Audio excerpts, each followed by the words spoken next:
ഇത് 100 രൂപയ്ക്ക് ഉത്സവത്തിന് വാങ്ങിയതാണ്. 3 ലെയർ ഉള്ളതുകൊണ്ട് തന്നെ മുഴുവൻ കുരുക്ക് വീഴും. അതുകൊണ്ട് തന്നെ നമുക്കൊരു ജ്വല്ലറി ബോക്സ് ഉണ്ടാക്കാം. ആദ്യമേ ഒരു പീസ് തെർമോക്കോൾ എടുക്കുന്നുണ്ട്. നിങ്ങളുടെ ആവശ്യത്തിന് എടുക്കാം. ഇനി സ്കെയില് വെച്ച് നമ്മൾ ബോർഡർ മാർക്ക് ചെയ്യുന്നുണ്ട്.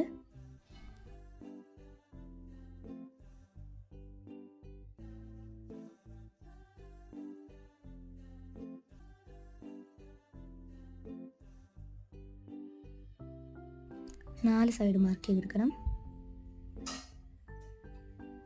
ഇനി നമ്മൾ അത് ബോർഡർ ഭാഗം കട്ട് ചെയ്ത് കൊടുക്കാം.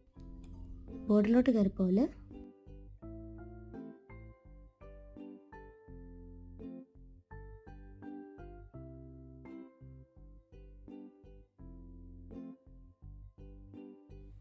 ഇനി ബോർഡറിന് ഉൾവശം കട്ട് ചെയ്യണം. ഇപ്പോഴാണ് ഒരു കാര്യം ഓർത്തത്, ബോർഡർ അല്ലാതെ ഒരു തെർമോക്കോളിൻ്റെ മണ്ടയ്ക്ക് വെച്ചാലും മതി. ഇത്രയും ചെയ്തുകൊണ്ട് ബാക്കി ഞാൻ ചെയ്യും. ഇത് മാലയുടെ കൂടെ ഫ്രീ കിട്ടിയതാണ്. സൂട്ട് കേസിൻ്റെ ലുക്കുള്ളതാണ് ഞാൻ എടുത്ത് വെച്ചേക്കാണ്.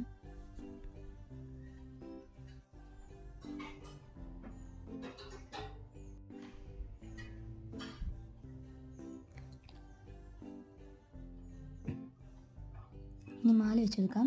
അതിന് പേർക്കിലാണ് എടുത്തത്. നിങ്ങൾക്ക് ഹുക്കൊക്കെ വെച്ച് വേണമെങ്കിൽ അതിൽ ലോക്ക് ചെയ്യാൻ വേണ്ടി ചെയ്യാം. അതിൻ്റെ ലോക്ക് വരുന്ന ഭാഗത്ത് ഈർക്കിൽ കുത്തി കൊടുക്കുന്നുണ്ട്, തെർമോക്കോളിലോട്ട് ചേർത്ത്. അങ്ങനെ എല്ലാ ഭാഗത്തും ചെയ്തിട്ടുണ്ട്. ഇനി അത് കട്ട് ചെയ്യാം. ബ്ലേഡ് നല്ല മുറിച്ചുള്ളതുകൊണ്ട് തന്നെ മീൻ വെട്ടുന്ന മാത്രമാണ് എടുത്തിട്ടുള്ളത്.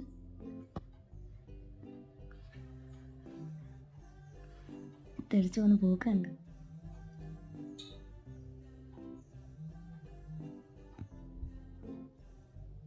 ഇനി നമുക്ക് ബോർഡർ കളർ ചെയ്ത് കൊടുക്കാം.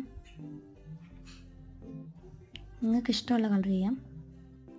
ആദ്യം മാർക്ക് ചെയ്ത കളർ കൊണ്ട് തന്നെ ഞാൻ ബോർഡറിന് കളർ ചെയ്യുന്നുണ്ട്.